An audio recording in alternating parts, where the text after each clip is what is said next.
Dear, तो हम लोग जो है फाउंडेशन इंजीनियरिंग जो है यहाँ पे डिस्कस कर रहे थे। फाउंडेशन इंजीनियरिंग में अब कुछ स्पेशल पॉइंट हम लोग जो है डिस्कस कर रहे थे, जिसमें अब हम लोग बात करेंगे following are the general requirement for the foundation. Foundation के लिए जनरल रिक्वायरमेंट क्या है? तो सबसे पहला पॉइंट है कि settlement of the foundation should be within permissible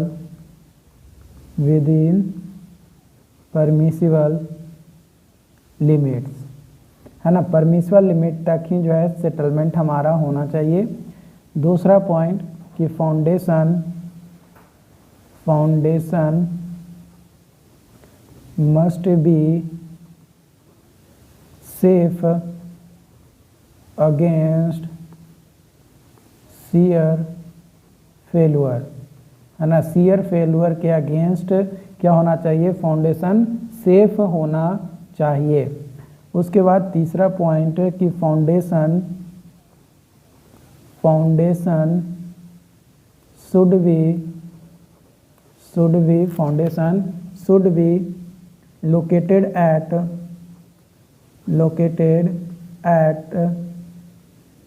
at such depth, इस तरीके के डेप्थ पे होना चाहिए कि such that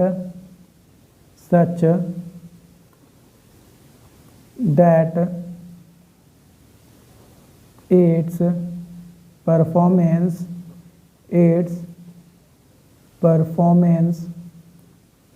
is not affected by seasonal volume changes, है ना। Seasonal volume changes. ओके, तो ये तीन जो है जनरल रिक्वायरमेंट है फाउंडेशन के लिए। अगर ये तीनों कंडीशन को फॉलो कर रहा है तभी जो है हम लोग कम से कम फाउंडेशन को बनाएंगे, अदरवाइज फाउंडेशन को जो है हम लोग वहाँ पे नहीं बनाएंगे। या फिर अगर नहीं इस तरीके का रिक्वायरमेंट हो रहा है तो उसको उस तरीके से रिक्वायरमेंट को अचीव करने के लिए क्या क्या रिक्वायरमेंट पड़ेगी, क्या क्या मटेरियल्स की ज़रूरत पड़ेगी, अगर कुछ मटेरियल्स ऐड करके अगर उसका रिक्वायरमेंट को कंप्लीट किया जा सकता है तो हम लोग जो है कुछ मटेरियल्स उसमें ऐड करके भी जो है उसका कंप्लीट कर सकते हैं। अब हम लोग यहाँ पे जो है बात करेंगे एलॉयबल प्रेशर के बारे में। किसके बारे में? एलॉयबल बियरिंग प्रेशर, एलॉयबल प्रेशर कह सकते हैं या एलॉयबल बियरिंग प्रेशर के बारे में हम लोग जो है बात करेंगे कि इसको कैसे डिफाइन किया जा सकता है, कैसे हम लोग जो है इसको डिफाइन करेंगे। ठीक है, तो जो एलॉयबल बियरिंग प्रेशर है, it is the maximum net intensity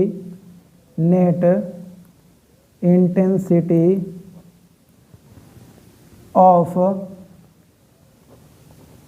loading that can be imposed on the soil with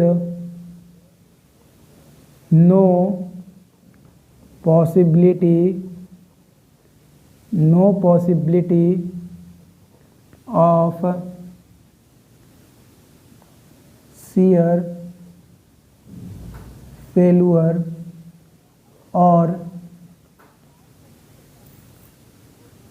the possibility of excessive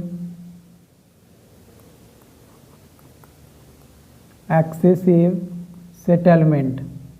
ठीक है, जो एलॉयबल बियरिंग प्रेशर है ये वह मैक्सिमम इंटेंसिटी है लोड का जो कि सॉइल पे लगता है विद नो पॉसिबिलिटी, यानी कोई भी पॉसिबिलिटी नहीं होना चाहिए शियर फेल्यूर का और ना ही पॉसिबिलिटी हमारा होना चाहिए एक्सेस सेटलमेंट का। तो वो जो मैक्सिमम नेट इंटेंसिटी होगा लोड का, उसी को जो है अलाउएबल बियरिंग प्रेशर जो है हम लोग कहेंगे। ठीक है, यहाँ पे नोट पॉइंट में आप यहाँ पे लिख सकते हो कि it is a smaller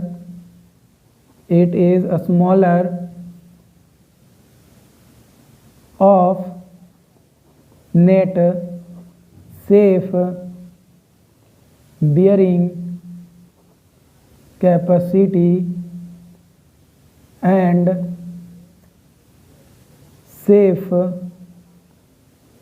bearing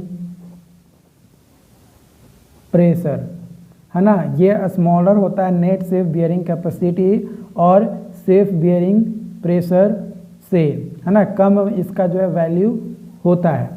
उसके बाद बात करते हैं कि यहाँ पे नेट सेफ बियरिंग प्रेशर या सेफ बियरिंग प्रेशर की बात आई, तो सेफ बियरिंग प्रेशर होता क्या है ना, इसके बारे में भी देख लेते हैं। सेफ बियरिंग प्रेशर, है ना, सेफ बियरिंग प्रेशर, तो it is the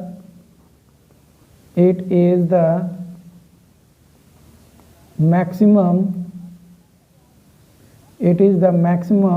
net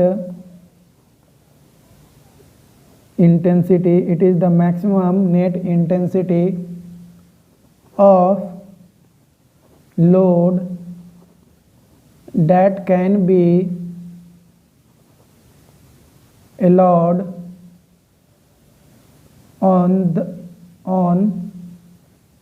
soil without the settlement exceeding the permissible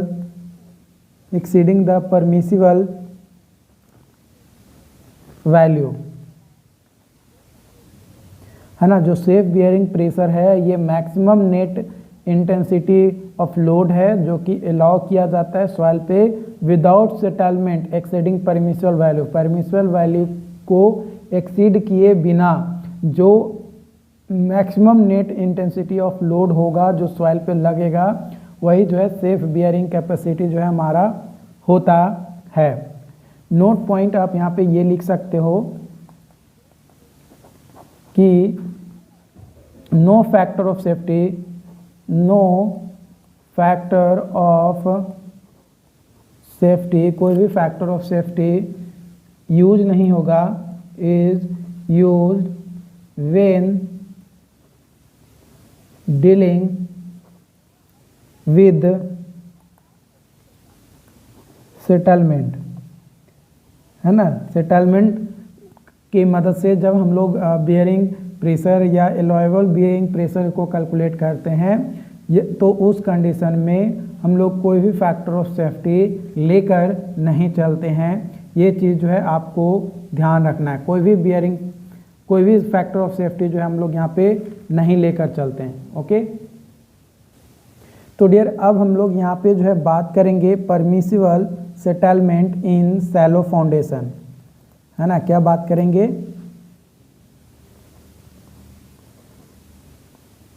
permissible settlement in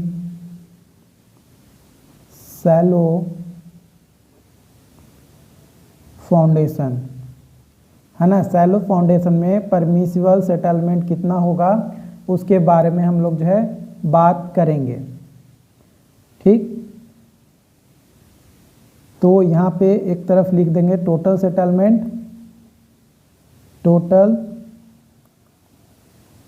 settlement और यहाँ पे लिख देंगे डिफरेंशियल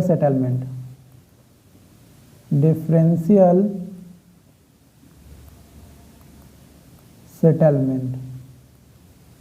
ठीक, और इधर है टाइप्स ऑफ फुटिंग।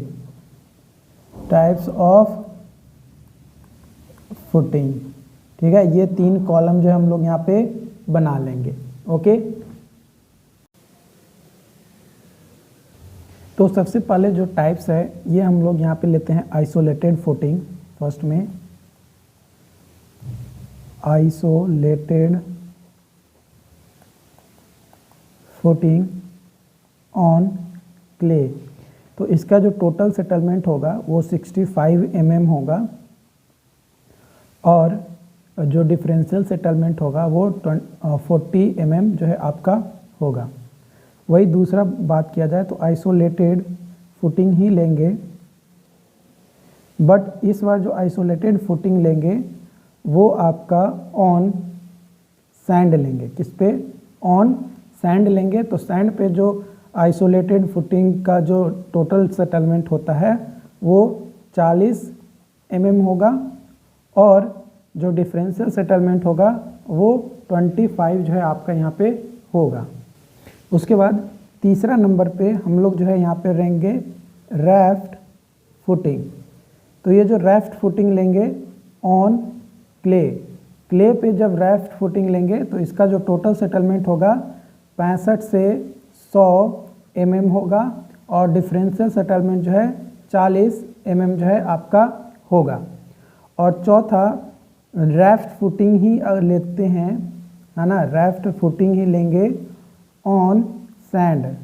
तो उस कंडीशन में टोटल सेटलमेंट 40 से 65 mm आपका होगा और डिफरेंशियल सेटलमेंट जो है 25 mm जो है आपका देखने को मिलेगा।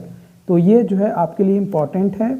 अब इसके बाद हम लोग यहाँ पे जो है बात करेंगे आपका किस चीज़ के बारे में, तो परमिसिबल एंगुलर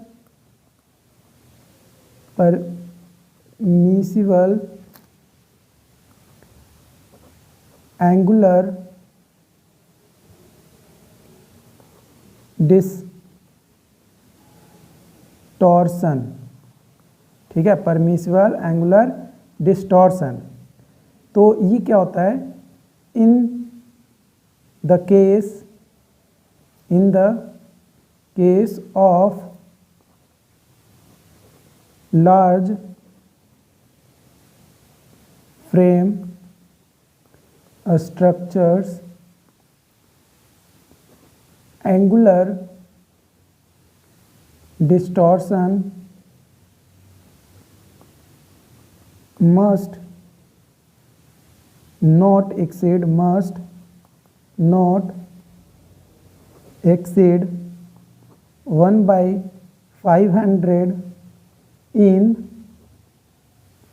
जनरल, है ना। जनरली जो है जो परमिसिबल जो वैल्यू है एंगुलर डिस्टॉर्शन का इन जनरल जो है 1/500 से एक्सीड नहीं करना चाहिए। And if all kind of minor damage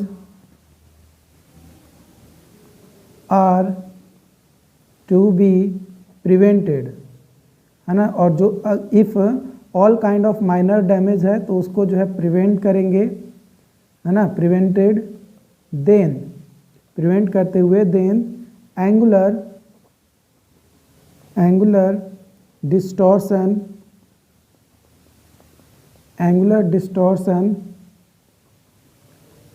must not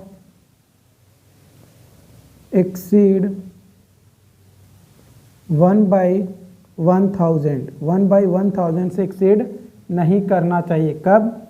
जब कोई माइनर डैमेजेस हो और उस कंडीशन में उसे प्रिवेंट करना पड़ेगा और प्रिवेंट करते हुए हम लोगों को उस कंडीशन में एंगुलर डिस्टॉर्शन जो है 1/1000 से ज़्यादा नहीं लेंगे, एक्सीड नहीं करना चाहिए, नॉट एक्सीड। अगला point, in compressibility is an important property to avoid differential settlement of soil, है ना। इनकम्प्रेसिबिलिटी जो है वो एक इम्पॉर्टेंट प्रॉपर्टीज जो है होता है डिफरेंशियल सेटलमेंट ऑफ सॉइल को अवॉइड करने का, इनकम्प्रेसिबिलिटी, ठीक है। ये चीज़ जो है आपको ध्यान रखना है। तो ये एक छोटा सा जो स्पेशल जो अपडेट था आपका शैलो फाउंडेशन से, वो मैंने आपको यहाँ पे बता दिया। इससे ज़्यादा आपको जो है आपके एग्ज़ाम्स में नहीं पूछेगा। बस इतना अगर आप लिख लोगे, इतना जितना मैंने वीडियोज़ अभी बताया है, इसमें अगर आप समझ लेते हो और क्वेश्चन प्रैक्टिस कर लेते हो तो आपको जो है शैलो फाउंडेशन पे ज़्यादा, अब इससे ज़्यादा फोकस करने की ज़रूरत नहीं है। एज़ पर पर्सपेक्टिव अगर आप गेट का भी एग्ज़ाम देते हो तो ये सफिशिएंट है जो मैंने आपको यहाँ पे करवाया है। ओके, अगर कोई भी डाउट्स आता है तो बिल्कुल आप चैट बॉक्स में आप हमें बता सकते हो। Thank you.